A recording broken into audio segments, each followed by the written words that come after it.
हरे कृष्णा राधे राधे। दोस्तों, आप सभी का मेरे इस YouTube चैनल में हार्दिक स्वागत है।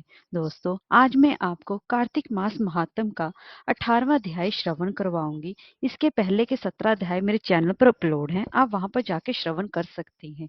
तो चलिए वीडियो शुरू करते हैं। दोस्तों, अगर आपको हमारी ये वीडियो अच्छी लगी हो तो लाइक, शेयर और सब्सक्राइब करना ना भूलें। और कार्तिक मास महात्म शुरू करने से पहले माँ लक्ष्मी और भगवान विष्णु जी का मंत्र ओम ह्रीम ह्रीम श्रीम लक्ष्मी वासुदेवाय नमः। इस मंत्र का जाप करने से माता लक्ष्मी और भगवान विष्णु दोनों की कृपा प्राप्त होती है। किसी भी शुभ कार्य के लिए निकलने से पहले इस मंत्र का जाप करना चाहिए। ऐसा करने से आपके सभी काम बनते चले जाएंगे, उसमें कोई भी विघ्न नहीं आएगा। दोस्तों, अब तक मैंने कार्तिक महात्म के अध्याय 15, 16 व 17 के अध्याय में मैंने आपको कार्तिक व्रत करने वालों के लिए कुछ त्वचे वस्तुएं बताई थी कि जिनका त्याग किया जाता है। अब उसके बारे में मैं आपको कुछ और जानकारी दे रही हूँ।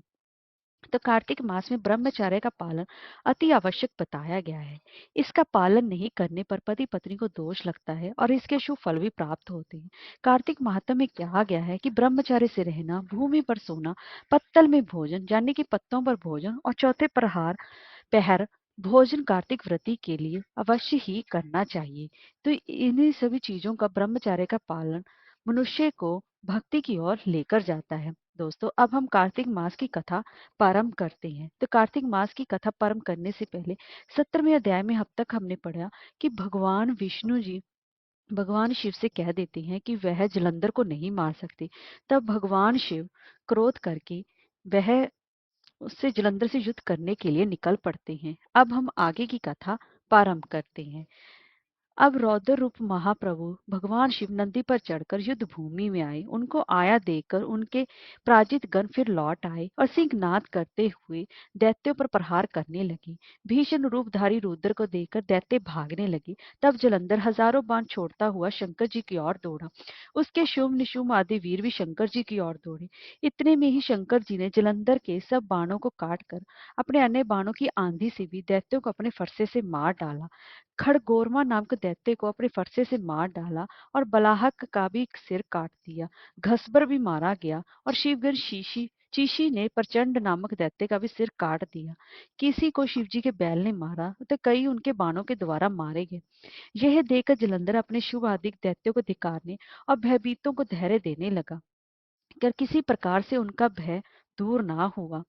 अब जलंधर ने शिवजी को ललकारा और 70 बाण शिवजी को दग्ध कर दिया। शिवजी उसके बाणों को काटते रहे, यहाँ तक कि उन्होंने जलंधर की ध्वजा, छत्र और धनुष को भी काट दिया। फिर 7 बाण उसके शरीर में भी तीव्र आघात पहुंचाया। धनुष के कट जाने पर जलंधर ने गदा उठाई। शिवजी ने उसकी गदा के भी टुकड़े कर दिए। तब उसने समझा कि भगवान शिव मुझसे अधिक बलवान है। अंत उसने एक गंधर्व माया उत्पन्न कर दी। अनेक गंधर्व अप्सराओं के गण पैदा हो गए। वीणा और मृदंग आदि बाजों के साथ नृत्य व गान करने लगी। इससे अपने गणों सहित रुद्र भी मोहित हो गए। उन्होंने युद्ध करना बंद कर दिया।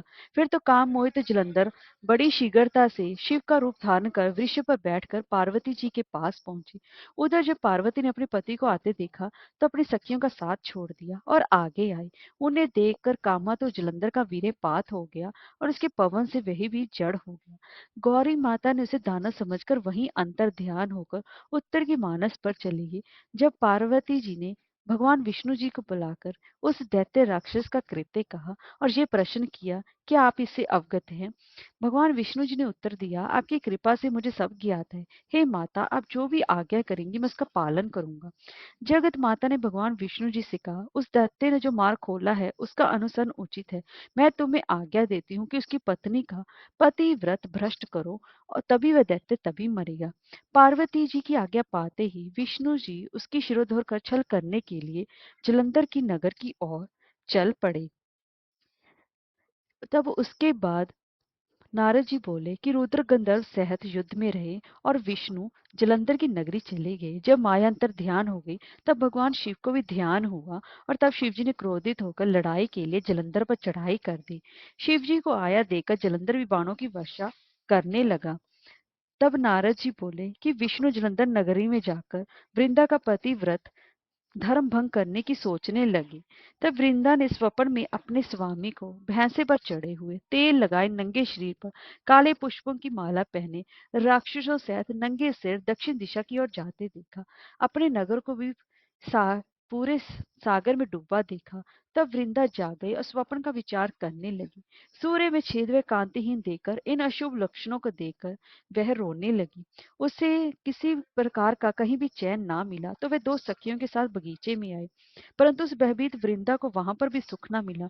तब वह घूमती हुई वन में निकल गई। वहां उसने शेर के समान भयंकर मुख, दाढ़ और आंखों वाले दो राक्षसों को देखा।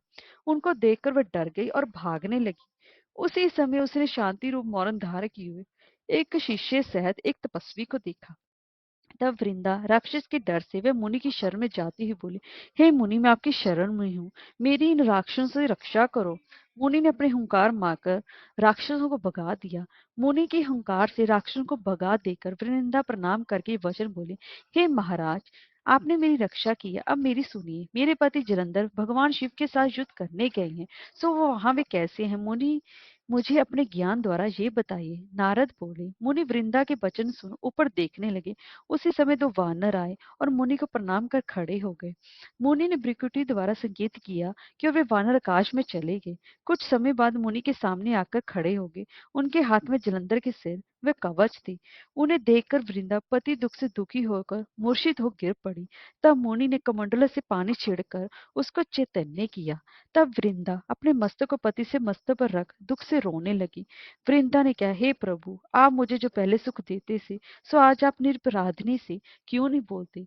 विष्णु सहित कई देवता और गंधर्वों को जीतने वाले को आज एक तपस्वी ने कैसे मार दिया? तब फिर नारद जी बोले। वृंदा रोती मुनि से बोली, हे मुनियों में श्रेष्ठ, आप इन्हें जीवन दान दीजिए, इसे जीवित करने में आप समर्थ हैं। नारद जी बोले। उनकी बात सुनकर मुनि ने हंसकर कहा, यह युद्ध में शिवजी द्वारा मारा गया है, ये जीवित नहीं हो सकता, परंतु फिर भी मैं तेरे ऊपर कृपा करके इसको जीवित करता हूँ। नारद जी बोले। इस प्रकार कहकर मुनि अंतर ध्यान हो गए और जलंधर एक ओर से आता दिखाई दिया। उसने वृंदा को आलिंगन करके उसका मुख का चुंबन किया और वृंदा भी अपने पति को पाकर अति ही प्रसन्न हुई। वे दोनों काफी समय तक वन में रमन करते रहे। एक दिन रति के पश्चात विष्णु को पहचान गई। तब क्रोधित हो वृंदा विष्णु से बोली, प्राय स्त्री के साथ भोग करने वाले तुमको और तुम्हारे शील को धिक्कार है। मैंने तुम्हें जान लिया है, तुम माया तपस्वी रूप धारण करने वाले हो। तुमने माया से जो राक्षस दिखाए थे वह तुम्हारे ही द्वारपाल थे। वे ही वानर राक्षस बनकर तुम्हारी स्त्री को चुराएंगे और तुम स्त्री के दुख से दुखी होकर वन में बंदरों की सहायता लोगे, और जो तुम्हारा जो शिष्य है वह मृग बनेगा। ऐसा कहकर वृंदा चिता बनाकर अग्नि में प्रवेश कर गई। वृंदा को भगवान विष्णु जी ने बहुत रोका, परंतु वह नहीं मानी। इसके बाद विष्णु जी चिता की भस्म लगाकर वहीं रहने लगी। मुनियों के बहुत समझाने पर भी उनका मन शांत नहीं हुआ। हरे कृष्णा, राधे राधे।